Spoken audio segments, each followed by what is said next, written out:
ത്രിയേക ദൈവത്തിൻ്റെ തിരുനാമത്തിന് മഹത്വം ഉണ്ടാകട്ടെ. കർത്താവിൽ പ്രിയ സഹോദരങ്ങളെ, വേൾഡ് ടു വേൾഡ് ടെലിവിഷൻ്റെ ആഭിമുഖ്യത്തിൽ നടത്തപ്പെടുന്ന ബൈബിൾ ക്രൗൺ പ്രതിദിന പ്രശ്നോത്തരിയിലേക്ക് നിങ്ങളെല്ലാവരെയും കർത്തൃനാമത്തിൽ സ്വാഗതം ചെയ്യുന്നു. നമ്മുടെ ഇന്നലത്തെ ചോദ്യം, എസ്രായുടെ തൊഴിൽ എന്തായിരുന്നു? ഉത്തരം, അദ്ദേഹം ഒരു പുരോഹിതൻ ആയിരുന്നു. ഇന്നലത്തെ വിജയി.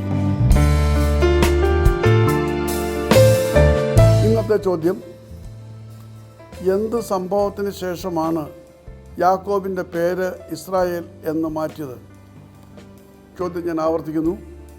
എന്ത് സംഭവത്തിന് ശേഷമാണ് യാക്കോബിൻ്റെ പേര് ഇസ്രായേൽ എന്ന് മാറ്റിയത്? വേഗം ഉത്തരങ്ങൾ അയക്കൂ, സമ്മാനം നേടൂ. ദൈവം നമ്മെ അനുഗ്രഹിക്കട്ടെ. താഴെ കൊടുത്തിരിക്കുന്ന വാട്സാപ്പ് നമ്പറിൽ നിങ്ങളുടെ ഉത്തരങ്ങൾ അയയ്ക്കുക.